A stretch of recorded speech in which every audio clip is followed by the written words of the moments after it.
Reports indicate that Lango sub-region has over 4,000 churches across the 9 districts, a situation blamed for a rise in many untrained pastors.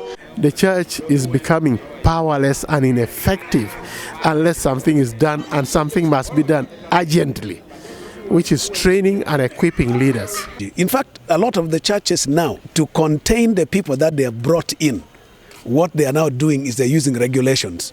Don't do this or we will put you under discipline. Don't do this, don't go and don't greet them. With the many heresy teachings to contain Christians and continue holding power, some churches have been involved in serious power conflicts.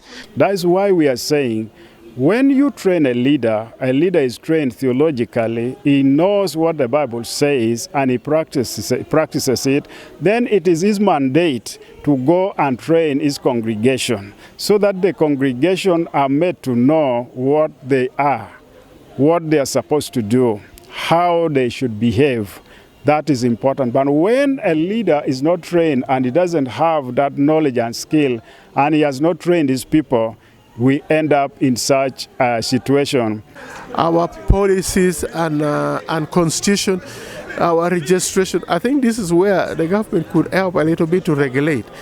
But they should go slow, because at the moment there's a lot of problem. If they just come pop, almost all churches will fall out, especially the Pentecostals.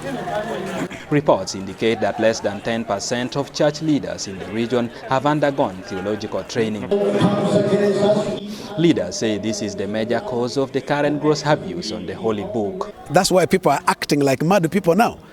There's no more demon in them, they are no longer mad, but because we've not shown them the way, that's why they're acting the way they are. And it also deals with that culture where people don't see the value of Bible school because they have been going without it. But a serious need, especially in this contemporary world. The church has no future without Bible training. Most of people in rural areas, they want to get this kind of training, but where do they get it from? That's the question. Now, to answer that question, we have come as a ministry to build up a training center where you can come and learn. Jacob Tolit, the project coordinator Favor of God Ministry, says the church should take interest in rebuilding the broken families to mitigate the influx of street kids in most cities. Train them on the basic of the Bible.